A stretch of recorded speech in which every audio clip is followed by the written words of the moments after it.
అదే RTV app వార్తల్ని క్షణాల్లో చదివే అవకాశం ఉంటుంది. ఒక న్యూస్ పేపర్, ఒక టెలివిజన్ ఛానల్ మీ చేతుల్లో ఎప్పుడూ ఉంటాయి.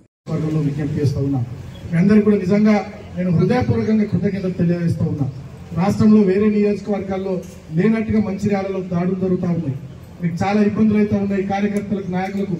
అయినా కూడా మీరు మొండిగా పట్టుబట్టి గులాబీ జెండా పట్టుకుని నిలబడుతున్నారు. డెఫినెట్గా మీ అందరికీ నేను కృతజ్ఞతలు తెలియజేస్తూ ఉన్నా. ఏం కాదు, ఇబ్బందులు ఉంటాయి. మనం 10 ఏళ్ళు అట్లా పోలే, కానీ వీళ్ళుగా నడిమంత్రం సీరొచ్చినప్పుడు ఆయకుండా ఎగురుతారు కొంతమంది. అట్లా వీళ్ళు కాంగ్రెస్ వాళ్ళు ఎగురుకుంటా మన మీద దాడులు చేస్తా ఉన్నారు, మనల్ని ఇబ్బందులు పెడతా ఉన్నారు. మీ దగ్గర దాడులైనాయి, కేసులైనాయి. మా దగ్గర ఇప్పటికే 120-170 కేసులైనాయి. సోషల్ మీడియాలో ఒక పోస్ట్ పెడితే చాలు మా పిల్లలను పోలీసులు పిలిపించుడు, కేసులు పెట్టుడు, బెదిరించుడు మా దగ్గర కూడా చేస్తూ ఉన్నారు. బెల్లంపల్లిలో అయితే ఏకంగా చిన్న మీద కేసు పెట్టారు నినాయకం ఉన్న. ఇవన్నీ జరుగుతున్నాయి. ఇవి జరగని ఏం కాదు, భయపడద్దు. నా మీద కూడా రాష్ట్రంలో 30-40 కేసులైనాయి. ముఖ్యమంత్రికి చెప్పు చూపించిన నాటి నుంచి మొదలుకొని మొన్నటి దాకా, ఈ మధ్య దాకా నా మీద కూడా రాష్ట్రం అంతా 30-40 కేసులైనాయి. ఇంకా మేడిగడ్డకపోతే డ్రోన్ ఎగిరేసినామని కేసు పెట్టింది. ఏసీబీ విచారణ కేటీఆర్ అన్నం తీసుకొని పోతే ఆయన ఆయన ర్యాలీగా తెలంగాణ భవన్కి తీసుకొని వస్తే 500 మీటర్లే దాంట్లో నా మీద కేసు పెట్టింది. మన ఎమ్మెల్యే పోచారం శ్రీనివాసరెడ్డి ఇంటికి రేవంత్ రెడ్డి ముఖ్యమంత్రి పోతే, అరే మా ఎమ్మెల్యే ఇంటికి కాంగ్రెస్ వాడు ఎట్లా వస్తారని వాళ్ళ ఇంటికి పోతే ఆ రోజుకి ఇట్లా రాష్ట్రంలో చాలా కేసులు మన మీద కూడా పెట్టారు.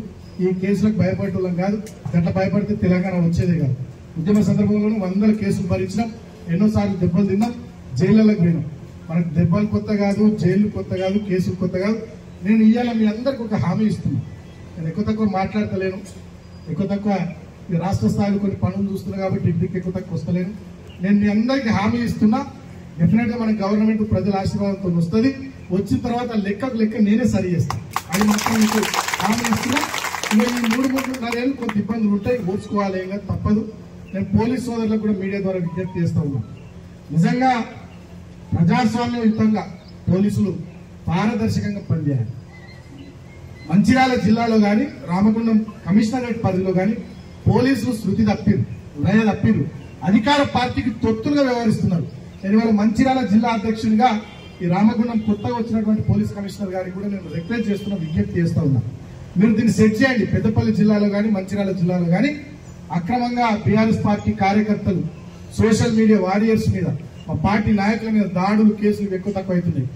ఇదే గనక కొనసాగితే రాబోయే రోజుల్లో మేమందరం కూడా ఖచ్చితంగా మా పార్టీ అనుమతి తీసుకుని చెలో రామగుండం కమిషనరేట్ పిలిపించి కమిషనరేట్ ముందు నేను పెద్ద కానీ కొత్త కమిషనర్ గారికి నేను రిక్వెస్ట్ చేస్తున్నా, ఈ ప్రాంతంలో ప్రశాంతమైనటువంటి వాతావరణంలో ఏ రాజకీయ పార్టీ అయినా పనిచేసుకునేటట్టుగా, ఎవరి సిద్ధాంతాలు, ఎవరి కార్యక్రమాలు వాళ్ళు ప్రజల్లోకి తీసుకుని పోయేటట్టుగా దయచేసి మంచి వాతావరణం ఉండేటట్టుగా కొత్త కమిషనర్ గారు చొరవ తీసుకోవాలి. ఇట్లనే దాడులు కానీ, కేసులు కానీ, గొడవలు కానీ పెద్దపల్లి జిల్లాలో, మంచిర్యాల జిల్లాలో ఇట్లనే కొనసాగితే మేము కేసులకు, దాడులకు, గొడవలకు భయపడటం కాదు, మేము ఓపిక పడుతున్నాం. ఎందుకంటే కనీసం ఒక సంవత్సరంన్నరలో కొత్త గెలిచిన ఎమ్మెల్యేలకు, కొత్త ప్రభుత్వానికి అవకాశం ఇవ్వాలి. అప్పుడే మనం మాట్లాడు కానీ కార్యక్రమాలకు దిగుడు పెడితే అరే వాళ్ళకు సంవత్సరం సమయం ఇయ్యరా, సంవత్సరంన్నర సమయం ఇయ్యరా, మీరు 10 ఏళ్ళు చేసిగా వాళ్ళని కూడా చూద్దామని ప్రజలు అంటారని మేము ఓపిక పట్టినాం. అయినప్పటికీ కూడా కాంగ్రెస్ పార్టీ నాయకులు కానీ, కాంగ్రెస్ పార్టీ ప్రజాప్రతినిధులు కానీ అధికార దర్పంతో వాళ్ళు చేస్తున్నటువంటి పనులు చాలా దుర్మార్గంగా ఉన్నాయి. నేను మీకు ఒక సంఘటన చెప్తే మీరు నేను ఆ పోలీస్ అయిన పేరు చెప్ప మా నియోజకవర్గంలో మరిన్ని వీడియోస్ కోసం ఛానల్ ని సబ్స్క్రైబ్ చేయండి. లేటెస్ట్ అప్డేట్స్ కోసం వాట్సాప్ ఛానల్ ని ఫాలో చేయండి. అండ్ లింక్ డిస్క్రిప్షన్ లో ఉంది.